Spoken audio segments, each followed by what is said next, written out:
Basically, everyone thought, oh, sick, they banned Eye of Ugin, Eldrazi's no more, we can go back to having fun, playing some good old-fashioned, fair, modern Magic. And, well, that is a nice sentiment. That's not exactly what happened. They only banned half of the broken lands. So Todd Stevens played a Bant Eldrazi deck at the Star City Games event this past weekend, and he top 16'd, and he claimed that the deck did all of the heavy lifting, and he was playing like a fool the whole day, and the deck was very powerful, and we should work with it. So, meanwhile, back at headquarters, East-West Bowl was busy fretting about how nobody had a good deck for the Grand Prix, and everyone hates Magic, hates life, what are we going to do? And somehow it came up, let's try this Bant Eldrazi deck. No one is thinking about it, and obviously, since East-West Bowl has a little bit of history with the Eldrazi, it was a natural fit. So yeah, it's basically the same big core of what was going on before, and slight changes to compensate for the loss of Eye of Ugin. My name is Ben Friedman. I'm playing Bant Eldrazi, and we're right here at Grand Prix Charlotte and having a great time. The short history of Eldrazi is, turns out that when they print cheap Eldrazi creatures, Eye of Ugin and Eldrazi Temple turn into really, really broken lands that let you power out these unfair creatures too early. So turn 2 Thought-Knot Seers are the norm, and turn 3 Reality Smashers, and nobody really liked playing against that. So they banned Eye of Ugin.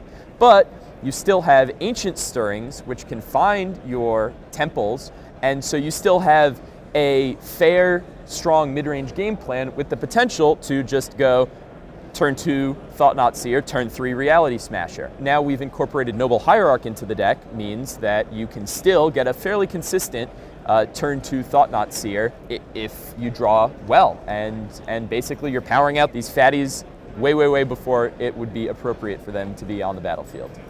So this deck's mana base obviously starts off with 4 Eldrazi Temple, the most powerful accelerant in the deck, and you got 4 Cavern of Souls to help fix your mana, make your Eldrazi uncounterable. You can also play it in a pinch for a turn 1 Noble Hierarch, just name human, it's not a big deal.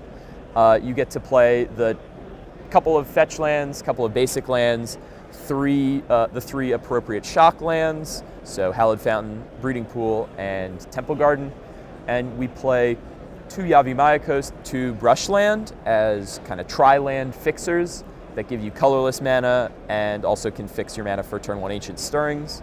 And we have 1 Ghost Quarter as our specialty land. You could play Mutavault if you wanted. You could play Gavany Township. You could play Tomb of the Spirit Dragon. Any of them are good options. We picked Ghost Quarter. It's not a very complex mana base to build. You just balance all 3.5 of your colors and make it work. And the Noble Hierarch, obviously, if you get one of those out, it just fixes everything beautifully.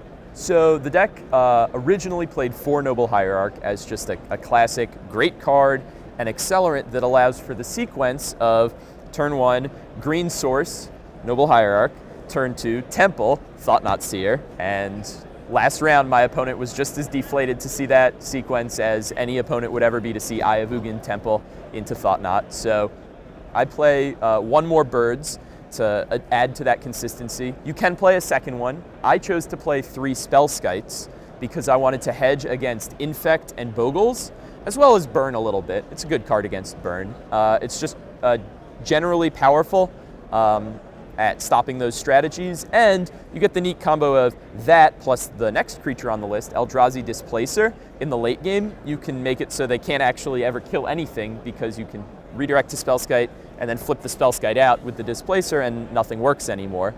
The fact that you get Displacer Thought-Knot, the fact that you get Displacer Spellskite are both, it's just insane, and Displacer Drowner also lets you get through their team. So it's great.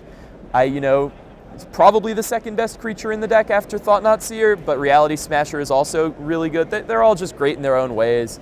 I wouldn't play less than 4, and I think it's just going to be a mainstay of Magic, of constructed Magic for a long time. Big 3 drops are Matter Reshaper, which we were debating playing Sky Spawner instead of Matter Reshaper, but the fact that Matter Reshaper allows you to more consistently churn through your deck to find your powerful cards tipped it over the top for us. You also play the obvious 4 Thought Not Seer, 4 Reality Smasher. Hooray, thank you for printing those for us, Wizards, a lot of fun. We are also playing 4 Drowner of Hope. It's a great combo with Displacer. If you get into a ground stall, you can just tap their team and Alpha Strike them. It's basically what Blue-White Eldrazi was playing prior, just with Noble Hierarchs now. The other spells we run main deck are 4 Ancient Stirrings and 4 Path to Exile. Ancient Stirrings is secretly a huge workhorse for the deck. It allows you to keep opening hands that don't really have much going on, because you get to dig really deep to find your Temple or your Thought Not Seer, your power plays, and it also lets you find hate cards post sideboard, which is really, really good. 4 Path to Exile is kind of the industry standard for a generically good removal spell. The drawback doesn't hurt us very much because we're smashing in there, so the extra land isn't a huge deal. My sideboard obviously starts with 3 Grafdigger's Cage. You gotta have some hate for Malira. Then we got 3 Engineered Explosives. Good against Bogles, which is not a good matchup. And it's, again, just kind of a generic hedge against random permanents that you might see. You wanna beat Affinity? Play some Stony Silences. We got Fracturing Gust. You wanna beat Affinity, you wanna beat Boggles, you're gonna Fracturing Gust. We have 4 counter spells in the sideboard. I'm playing a 2-2 split of Stubborn Denial and Negate. Thragtusk, which you can loop with Displacer, and it's a good way to maintain your threat density against something like Jund or Jeskai. And we got a World Breaker, which again increases threat density, and it gives you not inevitability, but a good way to keep the game under control as you move into the late stages. So the deck's best quality is it has a bunch of hee-haw draws, as it's been described. So I've only played 1 round in the tournament, but in both games I went Eldrazi Temple, Thought Not Seer, and I felt like the luckiest little boy on Christmas. But it's powerful, and you can keep playing. You can go toe-to-toe with any grindy deck as long as you want.